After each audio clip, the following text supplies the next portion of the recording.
Hi guys. இன்னைக்கு நம்மளோட சேனல்ல சைரன் மூவி ரிவ்யூ தான் பார்க்க போறோம். இந்த படத்தோட கதை என்னன்னா, 14 வருஷமா நம்ம ஹீரோ ஜெயிலே இருக்காரு. அதுக்கப்புறமா அவரை ரிலீஸ் பண்ணிடுறாங்க. நம்ம ஹீரோ வெளில வந்ததுக்கு அப்புறமா நிறைய கொலைகள்லாம் நடக்க ஆரம்பிக்குது. இதை கண்டுபிடிக்க ஒரு போலீஸ் ஆஃபீஸர் உள்ள வராங்க. அதுதான் நம்ம கீர்த்தி சுரேஷ். இதுக்கப்புறமா என்ன நடந்துச்சு, நம்ம ஜெயம் ரவி தான் அந்த கொலையை பண்றாரா அப்படின்னு சொல்ற கதை தான் இந்த சைரன். என்னை பொறுத்தளவுக்கு இந்த படம் வந்து ஒரு டீசெண்டான படமா தான் எனக்கு தோணுச்சு.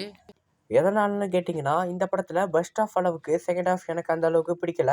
இந்த படத்துல ஹீரோவை பொறுத்த வரைக்கும் ரொம்ப நல்லாவே நடிச்சிருந்தாரு. ஜெயம் ரவியோட நடிப்பு இந்த படத்துக்கு ஒரு ப்ளஸ்ன்னு தான் நான் சொல்லுவேன். ஏன்னா கீர்த்தி சுரேஷும் இந்த படத்துல நடிச்சிருக்காங்க. அவங்களுக்கு கதை அந்த அளவுக்கு ஒர்க் அவுட் ஆகல. ஆனா ஜெயம் ரவிக்கு சூப்பரா அந்த கதை ஒர்க் அவுட் ஆயிருக்கு. அதனாலே இந்த படத்துக்கு ஒரு மிகப்பெரிய ப்ளஸ் என்னன்னு கேட்டிங்கன்னா, அது நம்ம ஜெயம் ரவி தான். இந்த படத்துல காமெடி சீன்ஸ் எல்லாம் அங்கங்க கொஞ்சம் கொஞ்சம் இருக்கும். யோகி பாபு கொஞ்சம் கொஞ்சம் சீன்ஸ்ல தான் இந்த படத்துல வருவாரு. இருந்தாலும் அவரோட நடிப்பு இந்த படத்துக்கு ஒரு ப்ளஸ் தான். இந்த படத்துல பேக்ரவுண்ட் பிஜிஎம்மும் சரி, மியூசிக்கும் சரி ரொம்பவே நல்லாவே இருந்துச்சு. இந்த படத்துல ஃபர்ஸ்ட் ஹாஃப், செகண்ட் ஹாஃப் ரெண்டத்தையும் பொறுத்த வரைக்கும் வேற வேற மாதிரி தான் இருக்கு. இந்த படத்துல ஃபர்ஸ்ட் ஹாஃப்ல கொஞ்சம் கொஞ்சம் காமெடி சீன்ஸ் எல்லாம் நிறையவே இருக்கு. ஃபர்ஸ்ட் ஹாஃப் ஃபுல்லாவே யோகி பாபு இருப்பாரு. செகண்ட் ஹாஃப்ல கொஞ்சம் கொஞ்சம் சீன்ஸ் தான் யோகி பாபு வருவாரு. என்னை பொறுத்த அளவுக்கு செகண்ட் ஹாஃபோட ஃபர்ஸ்ட் ஹாஃப் எனக்கு ரொம்பவே பிடிச்சிருந்துச்சு. எனக்கு செகண்ட் ஹாஃப் அந்த அளவுக்கு பிடிக்கல.